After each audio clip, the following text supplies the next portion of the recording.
we are an organisation that is working towards regenerative farming systems, and particularly with climate change.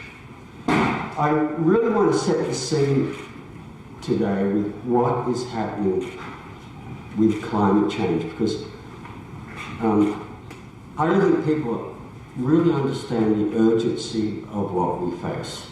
In 2016, for the first time, for 3.5 million years, we reached 400 parts per million carbon dioxide in the atmosphere.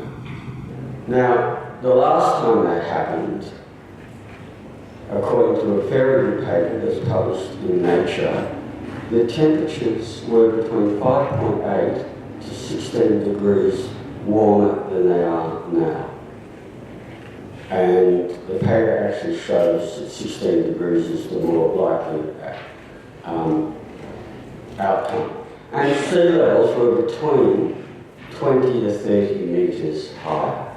That means every coastal city in this planet will go under. Now, what's also happened this week, a study has come out showing that we might be reaching the lower part of the mid-Pliocene temperatures, that's the time 3.5 million years ago, within 12 years, 2030.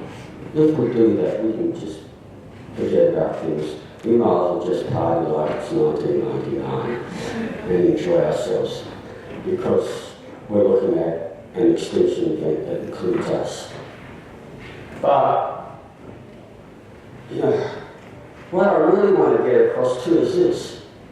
Shamika's just shown all the issues that's happening in India, but all of us know, in all our respective countries, the climate disasters that we're getting. We are 1% warmer than the Industrial Revolution, and already our systems can't cope with the extreme weather events.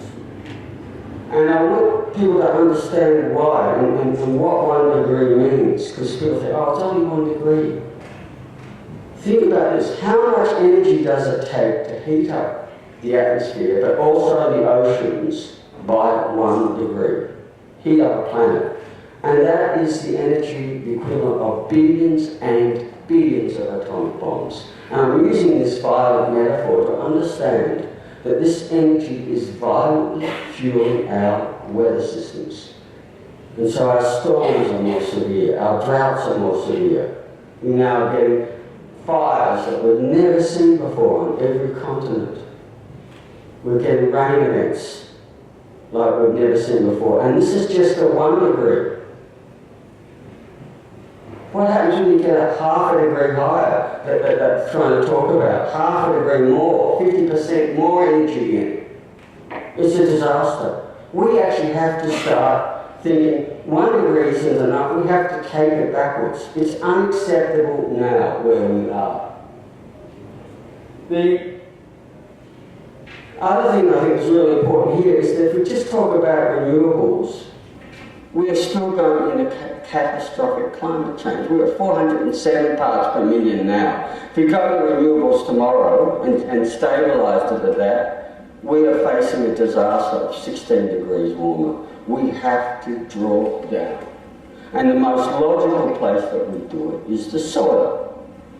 The soil is the second largest reservoir of carbon dioxide on the planet. The largest reservoir is the ocean. We already have too much in the ocean. We're causing problems already because of their acidity.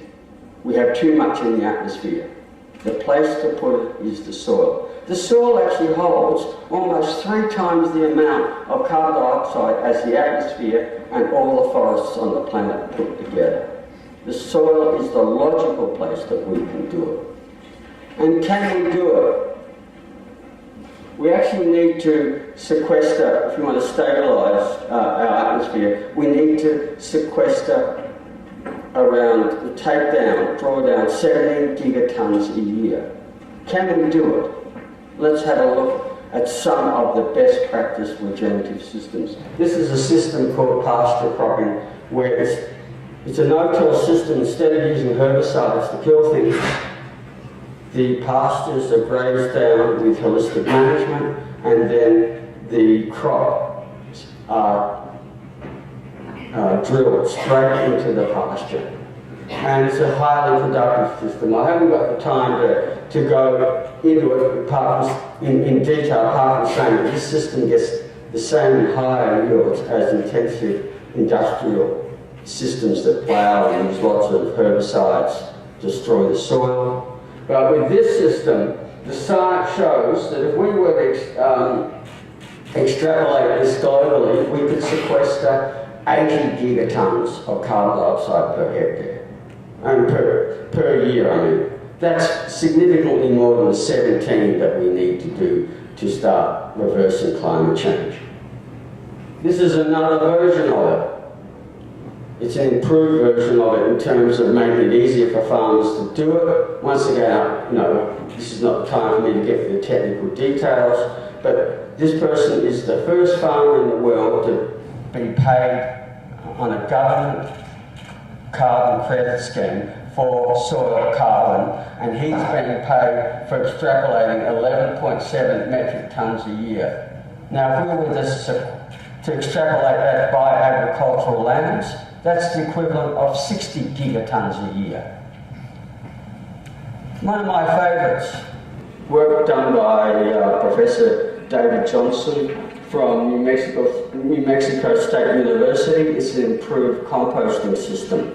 Why is it my favourite? Because it can be done on any scale, from the smallest farm of a fraction of a hectare through to broad acres of thousands of hectares, and can be easily applied. The peer-reviewed work shows that this system sequesters 37, almost 40 tonnes of carbon per hectare per year. Now, if we were to extrapolate that, that's 184 gigatons that we could sequester. Another one of my favourites is this farm in Northern California, and these figures have been verified by Chico State University. Why is this my favourite? This farm has 2 acres, 0.8 of a hectare, and it's an intensive agroecological fruit and vegetable system, very much like Shoemaker, one of our partners here. This is the system that would apply for most smallholders. They actually make over $200,000 an acre, $400,000 a year out of this system. This is a model that we need to replicate in terms of productivity, in terms of farmers' income. But if you want to extrapolate that globally, we scale it up. We're looking at 350 gigatons of carbon dioxide sequestered per year. That's a lot more than 17. Another one of my favourite systems, and this is where precious comes from, and this is holistic management. And grazing lands are actually 68% of our agricultural lands, and most of them are degraded. This is a system that restores degraded lands, increases productivity, dramatically increases it, has multiple environmental benefits. But if we want to just talk about in terms of drawing down carbon from the atmosphere from this system, this is an example of one study done in degraded lands, rangelands in Arizona. If we were to extrapolate that, that's just under 100, extrapolate that along grazing lands on the planet. That's just under 100 gigatons a year, over 98 gigatons a year.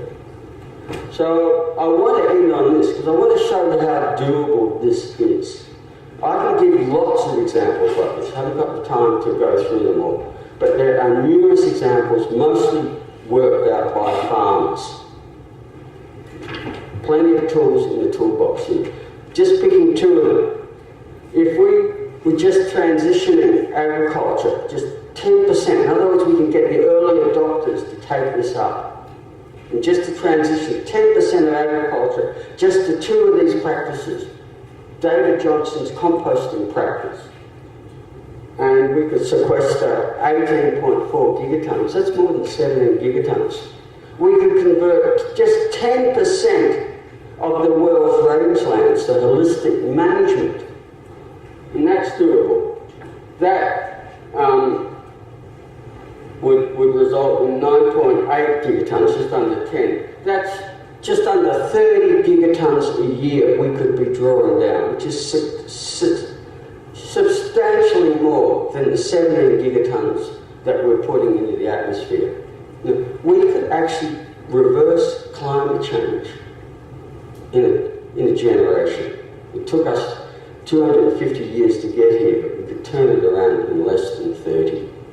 So thank you.